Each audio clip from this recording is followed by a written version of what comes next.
The bank called, claiming I was behind on a home loan I never applied for. That's when I discovered my sister had stolen my identity to buy her forever house. I stayed quiet until family dinner. Then I slid the police report across the table and watched her face drain as everyone realized what she'd done. In that moment, I wasn't her safety net anymore.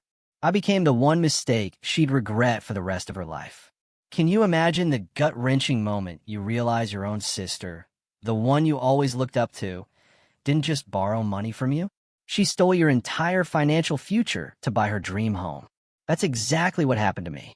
And tonight, at our bi-weekly family dinner, I'm about to blow her perfect world wide open. My name is Clara Vance. I'm 29, and I'm a nurse here in Seattle. My whole world imploded with a single phone call that revealed a betrayal so profound it shattered everything I thought I knew about family. Before all of this, I honestly thought I had a pretty good life. Nothing fancy, maybe, but it felt good, satisfying in its simplicity. I'd been a registered nurse at Seattle Grace Hospital for 6 years, pouring my heart into the pediatric ward. There's something incredibly fulfilling about helping sick kids, even on those brutal days when things don't go the way you hope. My colleagues were like a second family to me, and I'd built a reputation as someone reliable, someone who genuinely cared. My apartment was small but cozy, a one-bedroom in Ballard.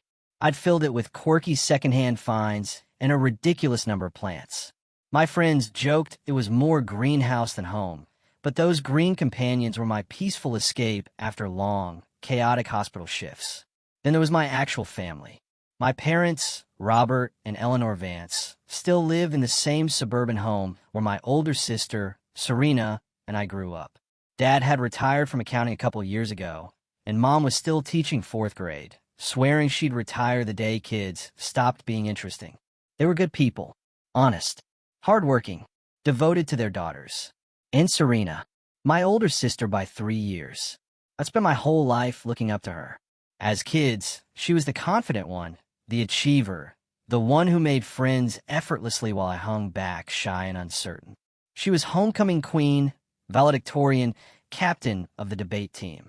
I was the quiet, studious one who really only found her voice after college. But there was never any resentment between us, not that I ever acknowledged. I was proud of her accomplishments, grateful for her protection when kids tried to bully me in middle school. As adults, we'd remained close despite our different paths. Serena went into real estate and built this wildly successful career selling luxury properties around Seattle. She married Marcus, a financial advisor, 5 years ago. They were a striking couple, both tall, athletic, perpetually tan from their frequent tropical vacations. Their social media pages were meticulously curated catalogs of perfection. Sunset cocktails, charity galas, matching tennis outfits. Meanwhile, I remained single, focused on my career and the occasional disastrous blind date my coworkers insisted on setting me up with. Our lives couldn't have been more different, but we still met for coffee every few weeks, and our family gathered for dinner twice a month. Serena would sometimes make subtle comments about my lifestyle or suggest investment opportunities that were way out of my league. I just chalked it up to her wanting the best for me. 8 months ago, Serena and Marcus moved from their downtown condo to a truly stunning Craftsman in Queen and one of Seattle's most prestigious neighborhoods. When they invited the family over for a housewarming, I remember feeling a tiny, almost imperceptible twinge of envy as I walked through the meticulously renovated rooms with their Viking appliances and sweeping views of the city in Puget Sound. Serena gave me the grand tour, pointing out custom features and designer names I didn't recognize. "Someday you'll have this too, sis," she'd said, squeezing my shoulder. "You just need to aim higher." The day everything changed started like any other Tuesday. I was halfway through my shift, helping a 7-year-old boy named Liam change his bandages after an appendectomy, when my phone vibrated in my pocket.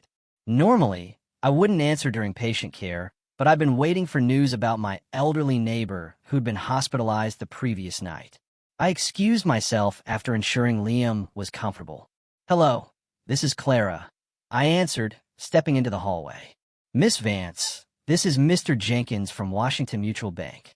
I'm calling about your missed mortgage payments. We've sent several notices, and I'm afraid if we don't resolve this soon, we'll have to begin foreclosure proceedings. I felt a sudden flutter of confusion. What mortgage? I'm sorry. There must be some mistake. I don't have a mortgage. I rent my apartment. The banker's voice took on a slightly condescending tone. Miss Vance, according to our records, you took out a mortgage for $623,000 in January for a property on Highland Drive. You made payment for the first 3 months, but we haven't received anything since April. My mind raced. Highland Drive? That sounded familiar. Wasn't that Serena Street? This is a mistake, I insisted, my voice rising enough that a passing nurse gave me a concerned look. I've never purchased property. My credit isn't even good enough for a mortgage that size. I'm a nurse, not a surgeon. There was a pause. The application shows an annual income of $192,000 and a credit score of 782 at the time of application. We have all the documentation, Miss Vance, including your signature on multiple forms. Perhaps you could come into the branch to review the paperwork. The conversation continued in this surreal vein for several more minutes before I numbly agreed to visit the bank after my shift. I returned to Liam's room on autopilot, my mind spinning with possibilities. A clerical error? Identity theft? But the address? That couldn't be a coincidence. At the bank, Mr. Davies, the branch manager, laid out a folder of documents that made my stomach sink further with each page. Loan application, income verification, credit check authorization, closing papers, all bearing what appeared to be my signature. And there it was, in black and white. The property address matched Serena's new house. Could I get copies of all of this? I asked, my voice sounding distant even to my own ears. Mr. Davies hesitated. Technically, these are already your copies, but given the circumstances, I can make duplicates. He studied my face. Miss Vance, if you didn't apply for this mortgage, I strongly suggest you contact the police. This appears to be identity theft and possibly fraud. I nodded numbly, but inside, a voice was screaming. Not just any identity theft. My sister. My own sister had stolen my identity to buy her dream house. The days following my visit to the bank became a blur of anxiety, disbelief, and methodical investigation. I called in sick to work for the first time in 2 years. I couldn't focus on patient care when my own life was unraveling. My apartment, once my sanctuary, now felt like a cage where I paced endlessly, alternating between rage and confusion. Could there be another explanation? Perhaps Serena had made some terrible administrative mistake. Maybe she'd intended to use her own name, but somehow mine got entered incorrectly. But as I stared at the documents Mr. Davies had copied for me, that hopeful theory crumbled. This was deliberate. Someone had carefully forged my signature on multiple documents.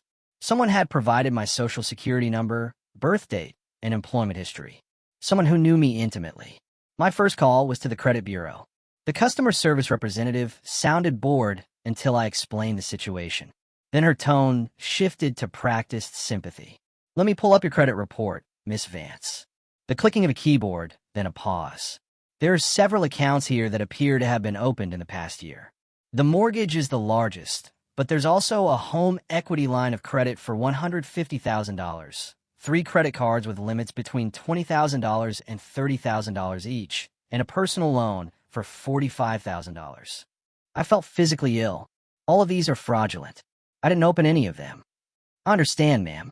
I'm initiating a fraud alert on your account immediately, and I'll send you instructions for filing a formal dispute for each account. You should also contact the other credit bureaus right away. By the end of that day, I'd spoken to all 3 major credit bureaus, placed fraud alerts, and discovered that my credit score, once a respectable 724, had plummeted to 546 due to the missed mortgage payments and maxed-out credit cards I knew nothing about. The next morning, I met with Ms. Chin, a financial advisor recommended by a colleague. Her office was warm and inviting, but nothing could ease the knot of dread in my stomach as I slid the bank documents across her desk. This is definitely identity theft, she confirmed after reviewing everything. And I have to say, it's quite sophisticated. Whoever did this knew exactly what information would be needed to pass verification checks. It was my sister, I said, speaking the accusation aloud for the first time. The house is hers. She's living in it right now. Ms. Chin's expression shifted from professional concern to genuine shock. That complicates things. Family fraud is unfortunately common, but it presents unique challenges, both legally and emotionally. What should I do? I asked, desperate. Legally, it's clear. You need to file a police report. Without that, the banks won't recognize you as a victim rather than a participant. But I understand if you're hesitant to potentially send a family member to jail. I was hesitant. Despite the mounting evidence, I still couldn't fully process that Serena, my protector, my role model, would do this to me. There had to be more to the story. Before going to the police, I decided to gather more information. I contacted a handwriting expert named Mr. Reed, who compared the signatures on the mortgage documents to samples of my actual signature from my passport and work documents. These are forgeries, he concluded after careful examination. Good ones, but forgeries nonetheless. See these pressure points and the slight hesitation in the loop of the V? The forger was trying to be careful, to mimic rather than write naturally. Could you testify to that if needed? I asked. Mr. Reed nodded. I need to do a more formal analysis, but preliminarily, yes. Next, I began investigating Serena's finances, which proved more difficult. As her sister, I had no legal right to her financial information. But through social media and casual conversations with mutual friends, I pieced together troubling patterns. Despite their apparent wealth, Serena and Marcus had been facing financial difficulties for at least 2 years. Her real estate business had suffered during a market downturn. Marcus had left his previous firm under circumstances no one would discuss clearly, and his new independent advisory business wasn't attracting the high-net-worth clients he'd anticipated. Yet, their lifestyle hadn't changed. If anything, they'd become more extravagant, with a new boat and membership at an exclusive country club. The most damning evidence came from my friend Chloe, who worked at a luxury car dealership where Serena had purchased a new Mercedes. I probably shouldn't tell you this, Chloe confided over coffee, but when they ran her credit for financing, it was a mess. Marcus ended up paying cash, but I overheard them arguing about it in the parking lot. He said something like, "We can't keep doing this." The house was risky enough. The house. My house. I also discovered multiple credit accounts opened in my name, all linked to online statements with a contact email being a slight variation of my actual address. Claravance883@gmail.com instead of my real Claravance193@gmail.com. Easy to miss in verification processes, but clearly deliberate. Every new piece of information felt like another weight on my chest, making it harder to breathe, harder to deny the truth. My sister, whom I trusted completely, had stolen my identity to finance a lifestyle she couldn't afford. She'd thrown me under the bus without hesitation, leaving me to deal with the financial and legal fallout when it all inevitably collapsed. After a week of investigation, I could no longer avoid the necessary step. With a heart that felt like lead, I drove to the Seattle Police Department's Financial Crimes Unit and asked to file a report for identity theft and fraud. The Seattle Police Department Financial Crimes Office was nothing like the dramatic police stations from TV shows. Instead, it occupied part of a nondescript municipal building with fluorescent lighting and outdated furniture. I sat in a hard plastic chair for nearly an hour before a detective could see me, clutching a folder containing all the evidence I gathered. Clara Vance, a woman in her 40s with short brown hair and tired eyes, approached. "I'm Detective Miller. Sorry about the wait. Follow me."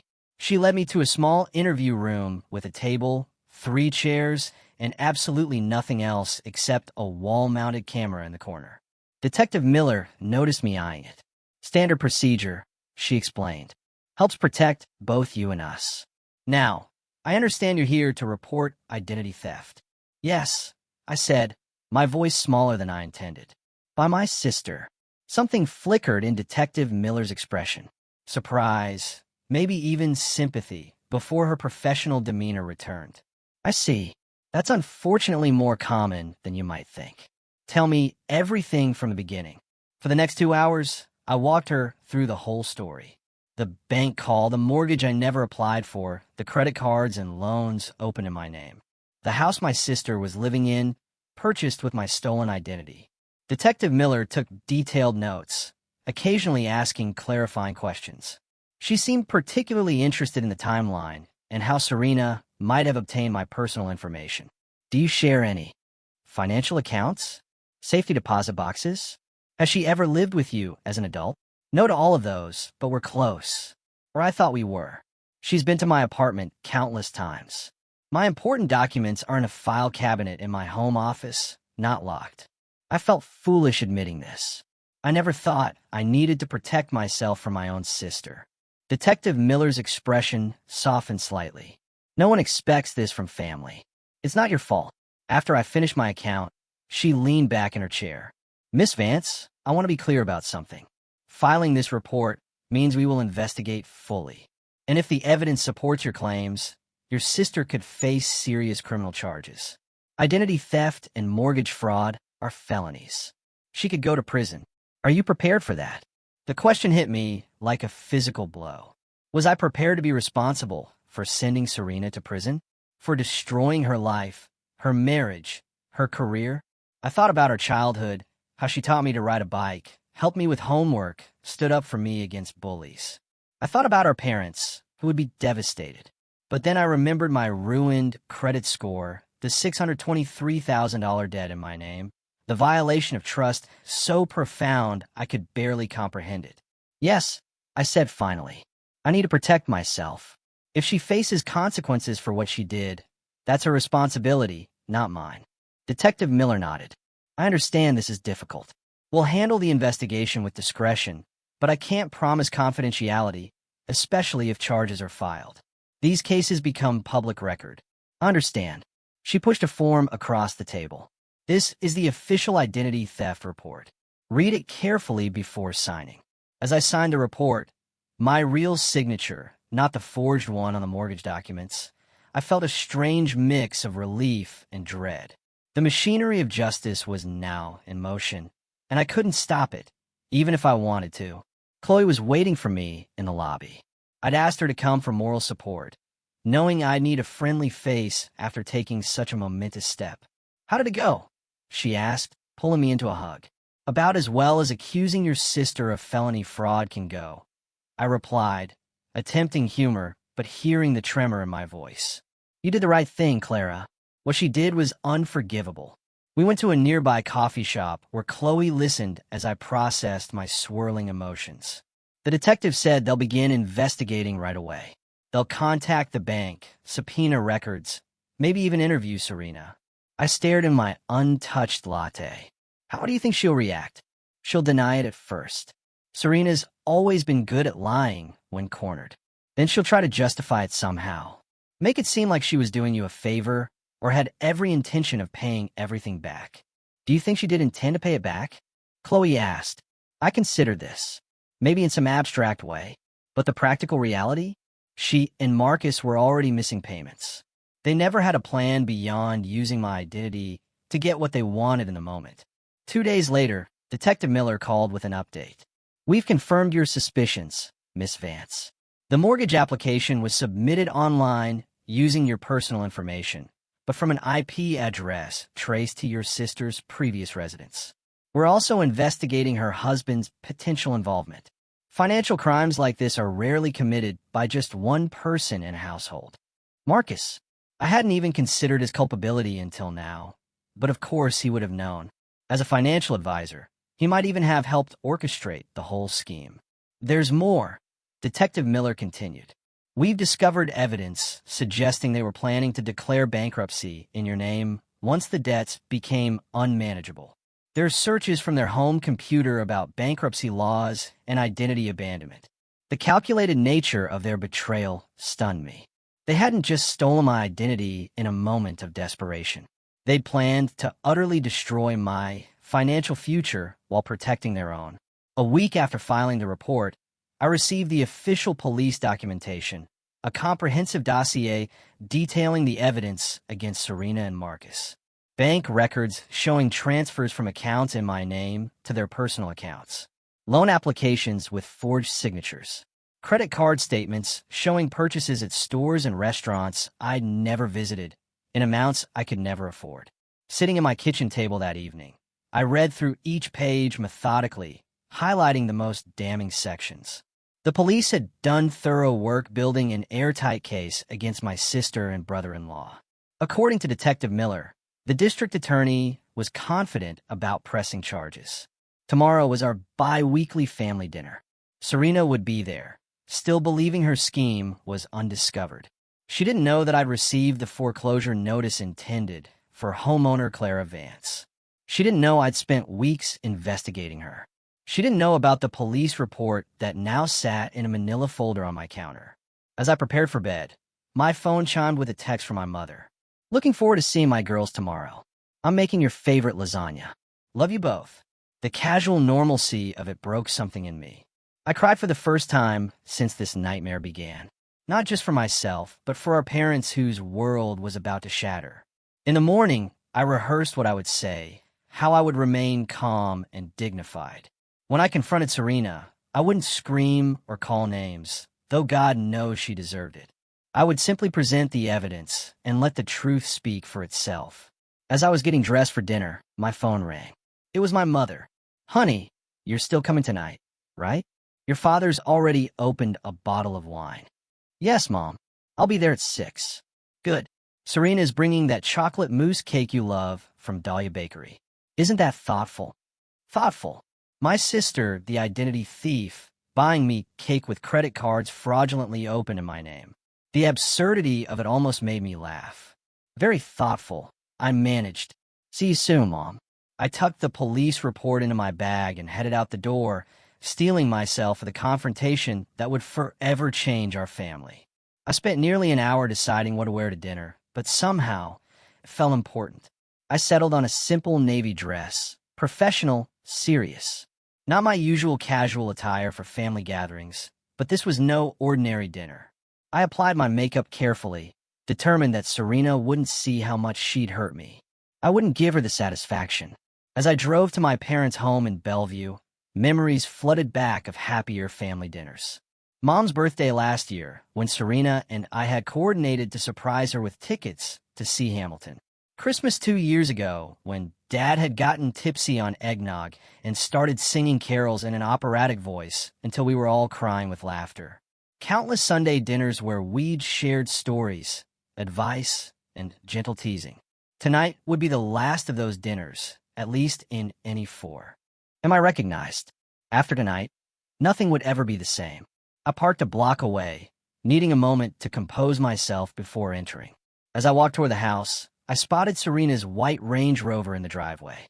The same Range Rover she'd proudly shown off 3 months ago, claiming it was a reward she'd given herself for closing a big property deal. Had that been a lie, too? Was it purchased with fraudulent credit in my name?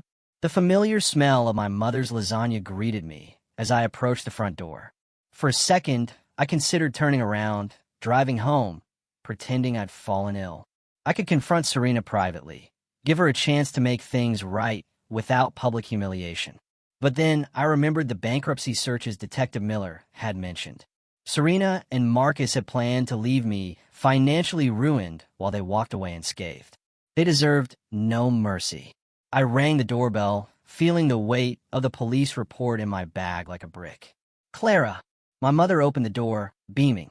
At 62, Eleanor Vance remained vibrant and active, her gray hair cut in a stylish bob, her face lined but radiant. She pulled me into a hug. You look beautiful, but so serious. Everything okay at the hospital? Everything's fine, Mom. I lied, returning her hug. Just tired from a long week. Inside, my father was in his usual spot, comfortable in his recliner with a glass of red wine. He stood to embrace me. There's my girl. Want some wine? It's that Oregon Pinot you like? Thanks, Dad. That would be nice. From the kitchen, I heard Serena's laugh, bright and musical as always. She appeared in the doorway wearing an expensive-looking cream blouse and tailored pants, her blonde hair perfectly styled, her smile dazzling. Clara, finally, I was telling Mom about this incredible patient success story I heard from Dr. Garner at the club. You should talk to him about potential positions in his practice. The benefits are amazing. The audacity stunned me. Here she was, having stolen my identity, offering career advice as if she had my best interests at heart. I forced a smile. I'm happy where I am. Thanks. If she noticed my coolness, she didn't show it. Marcus is out back helping Dad with the grill. Mom insisted on both lasagna and steaks tonight. We're going to be eating leftovers for days. My brother Daniel and his wife Laura arrived next with their 2 children. Laura immediately commented on Serena's house, having visited recently for a play date with the kids. That sunroom is absolutely to die for. Serena, the way the light comes in during the afternoon, perfect for plants. Clara, you should see it with all your green thumb knowledge. Your sister has turned it into this gorgeous reading nook. Serena shot me a quick, almost imperceptible glance before jumping in. Oh, we're still working on it. The renovation is taking forever. Contractors, am I right? I bit my tongue. That sunroom, like the rest of the house, had been purchased with my stolen identity. Dinner proceeded with excruciating normalcy. Dad carved the steaks while Mom served generous portions of lasagna. Wine flowed freely. Daniel talked about his new project at the architectural firm. The kids chattered about school and soccer. Serena expertly deflected any questions about their finances or the house, always steering the conversation to someone else's affairs. Clara, you're quiet tonight, my father observed as we neared the end of the main course. Rough week. I set down my fork carefully. You could say that. Anything you want to talk about? Mom asked, her forehead creasing with concern. Serena jumped in before I could respond. Oh, leave her be, Mom. Not everyone needs to process everything out loud like me. She laughed, flipping her hair. Some people just need to mull things over privately. The irony was almost too much. Here was Serena, who had committed crimes that would soon become very public record, advocating for my privacy. Actually, I said, meeting my sister's eyes directly, there is something I need to discuss with all of you. A flicker of unease crossed Serena's face, quickly replaced by her usual confident smile. Sounds serious. Let's at least have dessert first. I brought that chocolate mousse cake from Dahlia that you love, Clara. That can wait, I said firmly. The table fell silent. Even the kids sensed the sudden tension, their playful banter ceasing. Daniel, why don't you take the children into the living room? My mother suggested, her instincts for family drama finely tuned after decades of mediating between siblings. I think they've been promised some screen time. Once the children were settled with tablets in the other room, I reached into my bag and pulled out the manila folder. My heart pounded so loudly I was certain everyone could hear it. Serena's eyes fixed on the folder, her smile faltering slightly.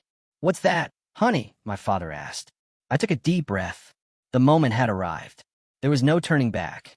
This, I said, placing my hand on the folder, is a police report. The silence around the table deepened. My mother's eyes widened. My father set down his wine glass carefully. Marcus, who had been largely quiet throughout dinner, suddenly looked alert, his gaze darting between the folder and Serena. A police report? My mother echoed. Clara, what happened? Are you all right? I'm not all right, Mom. I've been the victim of a crime. Identity theft and fraud, to be specific. I looked directly at Serena as I slid the folder across the table toward her. Serena didn't touch the folder. Her face had gone very still, her usual animated expressions frozen. What are you talking about? She asked, her voice unnaturally high. Open it, I said quietly. Marcus placed his hand on Serena's arm. Maybe we should discuss this privately, Serena. There's nothing to discuss, she responded quickly, still not touching the folder.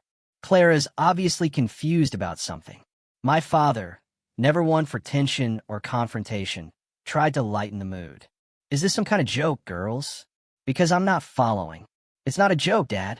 I reached across the table and flipped open the folder myself, revealing the first page of the police report with its official letterhead and case number. 2 weeks ago, I received a call from Washington Mutual Bank about missed mortgage payments on a $623,000 loan I never took out for a house I've never owned at 4872 Highland Drive. My mother gasped softly. But that's Serena and Marcus's address. Exactly, I finished for her. The dream house they've been showing off to everyone for months was purchased through a mortgage fraudulently obtained in my name, along with a home equity line of credit, 3 credit cards, and a personal loan, all maxed out, all in default. All eyes turned to Serena, whose face had drained of color. For several seconds, no one spoke. Then Serena laughed, a brittle, forced sound. This is ridiculous. There's obviously been some kind of mistake. A bank error or... The police don't think so, I interrupted. Neither does the handwriting expert who confirmed the forged signatures. Neither does the IP address evidence showing the mortgage application was submitted from your old condo. Marcus abruptly stood up. We should go, Serena. We don't have to listen to these accusations. My father found his voice deep and trembling with anger. Sit down, Marcus. Both of you need to explain what the hell is going on. Serena's demeanor suddenly shifted. The deer-in-headlights look vanished, replaced by cold calculation. Fine. You want an explanation? We hit a rough patch. Marcus's firm collapsed when his partner embezzled funds. My commissions dried up during the market correction. We were about to lose everything we'd worked for. So, you decided to steal my identity? I asked incredulously. To saddle me with over $800,000 in debt I knew nothing about. It was supposed to be temporary. Serena's voice rose. Once the market recovered, once Marcus's new clients came through, we were going to refinance everything properly. That's a lie, I said quietly. The police found your searches about declaring bankruptcy in my name. You were never going to make this right. You were planning to destroy my financial future to save yourselves. My mother began to cry softly. My father's face had turned an alarming shade of red. Serena, he said, his voice dangerously quiet. Tell me this isn't true. Tell me you didn't do this to your sister. For a moment, Serena seemed on the verge of another denial. Then her shoulders slumped. We were desperate. You don't understand what it's like having achieved a certain lifestyle, a certain status, and then watching it all slip away. People were counting on us to be successful. Clients, friends, family, everyone. I was counting on you to be my sister, I said, my voice breaking. To love me, not betray me. Marcus suddenly turned on Serena. I told you this would blow up in our faces. I told you we should have found another way. There was no other way. Serena shouted back. Your brilliant investment strategies lost us everything. What was I supposed to do? Not commit felony fraud using your sister's identity, Marcus retorted. Do you have any idea what this means? We could go to prison. Serena. My parents watched this exchange in stunned silence. Then my father stood up, his hands shaking. Get out. Both of you. Get out of my house. Dad, please. Serena began, her eyes filling with tears. Whether genuine or calculated, I couldn't tell anymore. You have to understand. Understand perfectly. He cut her off. You stole from your sister. You lied to all of us. You were willing to destroy Clara's life to maintain your facade. I don't even recognize you anymore. My mother, still crying, looked at Serena with devastation. How could you do this? After everything we taught you about honesty, about family, what happened to you, Serena? Nothing happened to me, Mom, Serena said, a hint of defiance returning. I just refuse to fail. Unlike the rest of this family, I have ambition. I have standards. She looked at me, a cruel glint in her eye. Do you think I wanted to end up like Clara, living in a tiny apartment with plants as my only companions? The casual cruelty of her words stunned me. Is that what you really think of my life? That it's some kind of failure because I don't have a mansion or a luxury car? You could have had more, Serena said bitterly. You're smart enough, but you've always settled for less. Honestly, it's not like you were even using your good credit score for anything important. Marcus grabbed her arm. Enough, Serena. We're leaving now. He turned to me, his expression a mixture of anger and fear. This isn't over, Clara. You have no idea what you've done by filing that report. I know exactly what I've done, I replied steadily.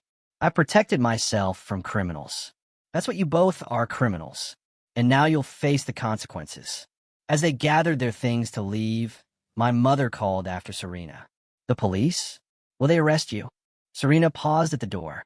For a moment, her mask slipped, and I saw genuine fear in her eyes. I don't know, Mom. Probably. After they left, the three of us sat in stunned silence.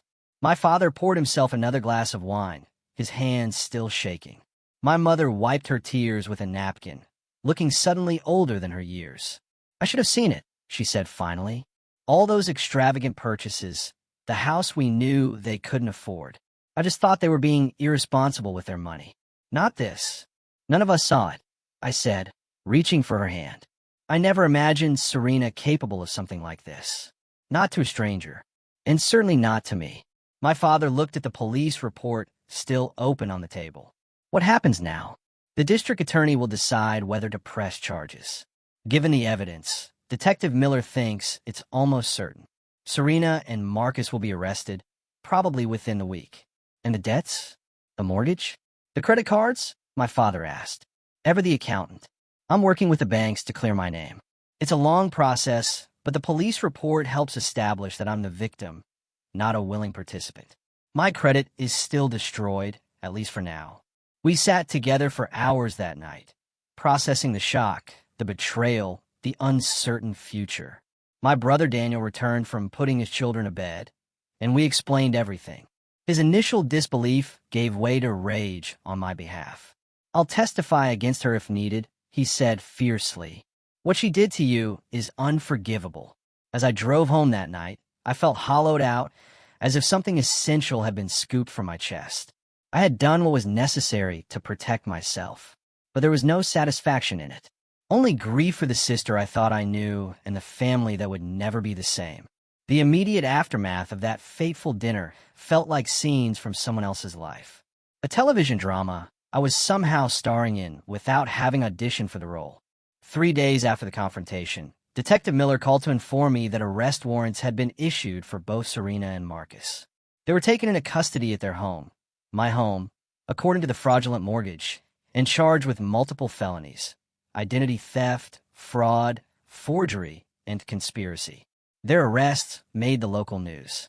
Prominent Seattle realtor and financial advisor charged in identity theft scheme read the headline.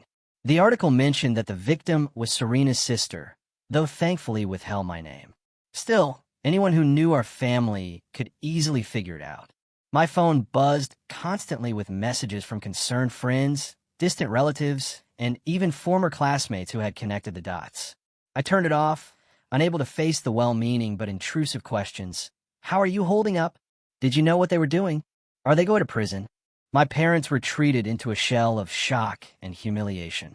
Dad stopped attending his weekly golf games, unable to face friends who had undoubtedly seen the news. Mom took a leave of absence from teaching, claiming health issues. Their social circle, built over decades in the same community, suddenly felt threatening rather than supportive. "Everyone must be talking about us," Mom said during one of my visits to their home. She hadn't bothered to style her hair or apply makeup, so unlike her usual put-together appearance. Wondering where we went wrong with Serena. "You didn't go wrong," I assured her, though part of me wondered the same thing. Had there been signs of Serena's moral flexibility that we'd all missed or excused over the years? Small dishonesties that had escalated when the stakes got higher? "Your father can barely sleep," she continued. "He keeps saying he should have taught her better values, as if this is his fault somehow." The pressure from my family to drop the charges began subtly at first, then grew more insistent as the reality of Serena's situation became clearer. She and Marcus had been released on bail, but were required to surrender their passports. Their assets were frozen, including the house, which the bank was now moving to reclaim. She made a terrible mistake. My mother pleaded over the phone one evening. "But she's still your sister, still our daughter. Couldn't you ask the district attorney to reduce the charges?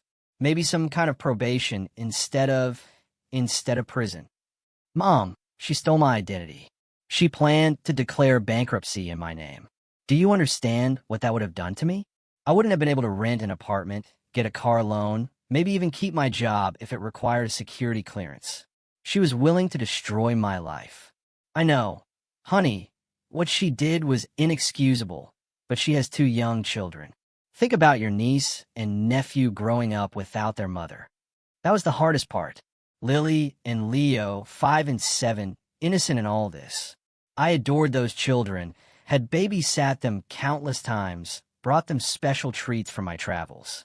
Now, they might lose their parents to incarceration because of my police report. My resolve wavered. Maybe I could talk to the DA about a plea deal. Maybe there was a way for Serena to make restitution without serving time. It was Chloe who helped me regain my perspective during a much-needed night out at a bar far from my usual haunts. "Listen to me," she said, setting down her vodka tonic firmly. Serena chose to commit multiple felonies. Serena chose to victimize her own sister. Serena chose to put her children at risk by engaging in criminal behavior. None of that is on you. The consequences are hers to bear, not yours to ameliorate. But my parents, your parents are doing what parents do, trying to protect their child. But they're protecting the wrong child in this scenario. You're the victim here, Clara. Don't let them make you feel guilty for standing up for yourself. She was right, of course.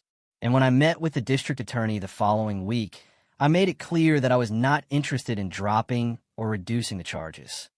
"Miss Vance, I want to commend your resolve," said Prosecutor Evans. "Many identity theft cases involving family members never make it to court because victims withdraw under family pressure. But these crimes have real consequences, and they merit real punishment."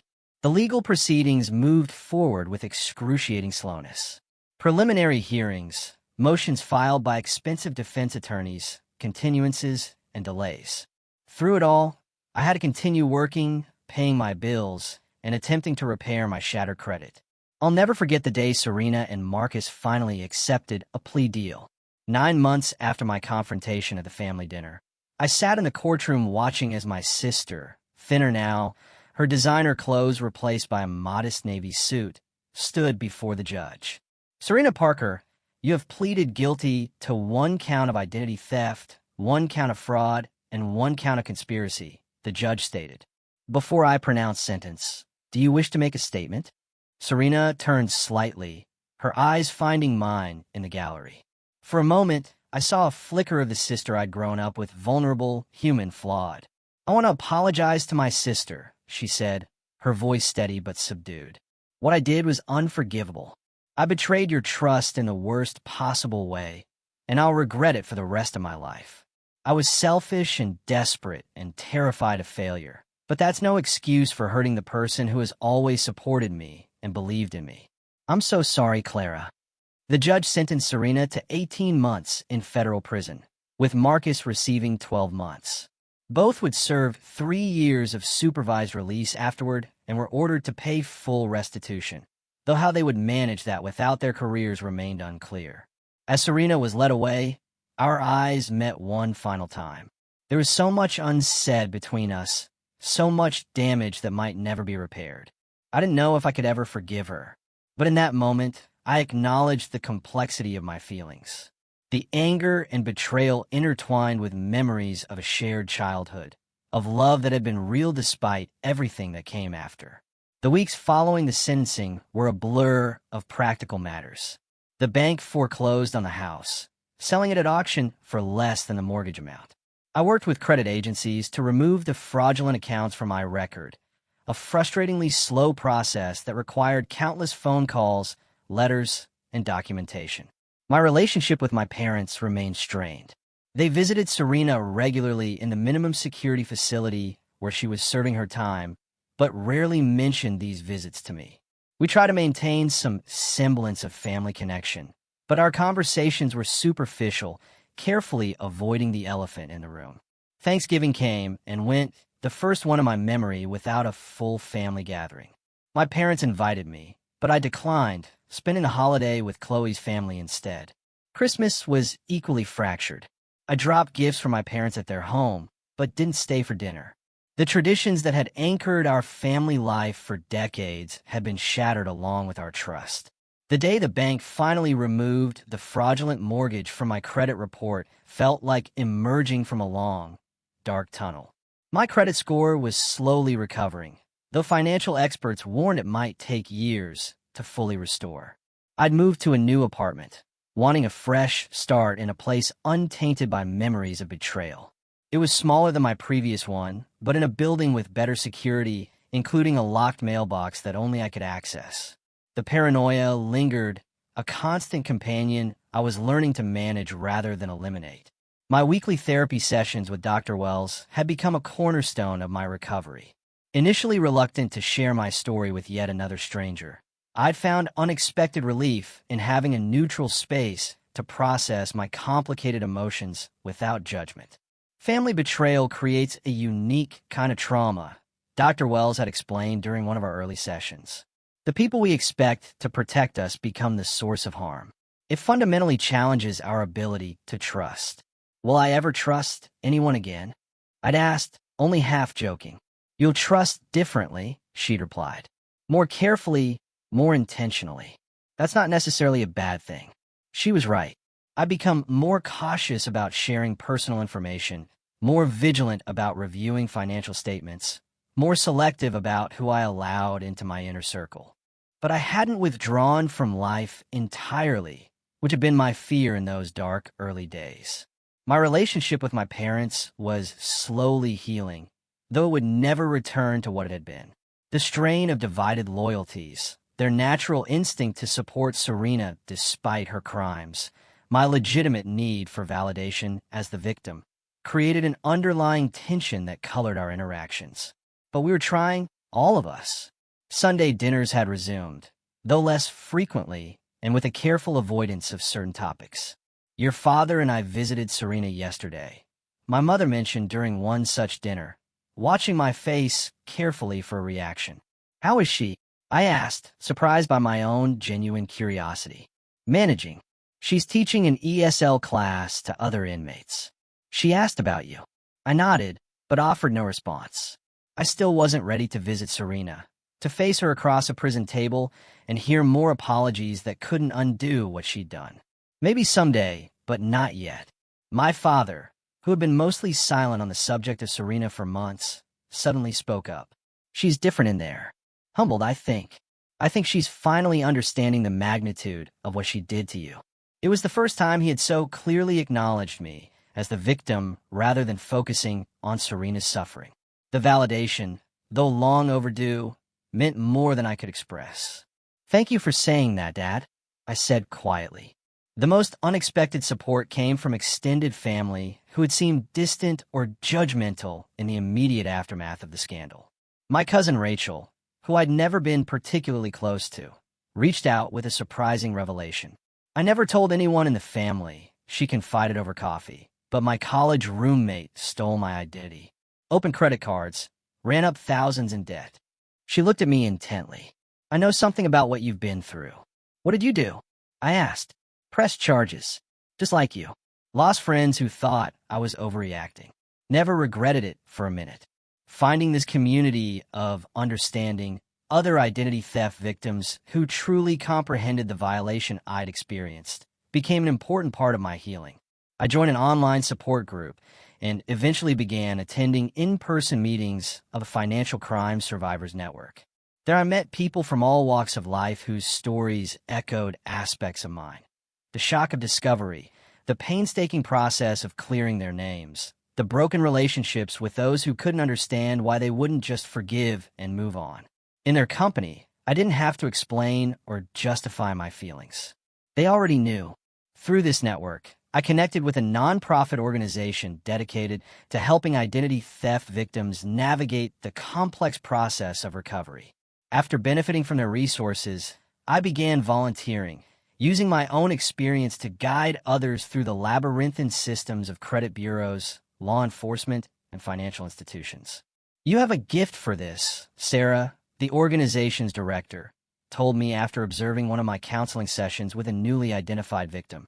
You're compassionate without sugarcoating the reality of what they're facing. This work gave purpose to my pain, transforming a devastating personal experience in a knowledge that could help others. I couldn't undo what Serena had done, but I could use it to make someone else's journey a little less lonely, a little more navigable. When Serena had been incarcerated for nearly a year, I received a letter that stood out from her previous attempts at communication. Unlike her earlier apologies, which had focused on her remorse and suffering, this one acknowledged the specific harm she had caused me. I've been working with a therapist here, she wrote. She's helping me understand that true accountability means recognizing not just that I did something wrong, but exactly how my actions hurt you. I stole more than your identity. Clara, I stole your sense of security, your trust in family, your belief in my love for you. I can't undo that harm, but I want you to know that I see it clearly now. I'm not asking for forgiveness. I'm not even asking for a response. I just want you to know that I understand what I destroyed, and I will live with that knowledge for the rest of my life. I didn't respond immediately, but I kept the letter, rereading it periodically as I processed my feelings. The acknowledgement of specific harms felt different from her earlier blanket apologies. More genuine, more complete, more aware. Around this time, I made a decision that surprised even me. Using some of the restitution money that had finally begun arriving from Serena and Marcus's seized assets, I put a deposit on a small house with a generous yard, perfect for an expanded garden. The irony wasn't lost on me.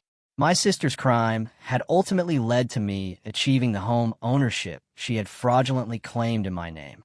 The day I signed the legitimate mortgage papers, a moment that should have been purely joyful, I experienced an unexpected wave of emotion.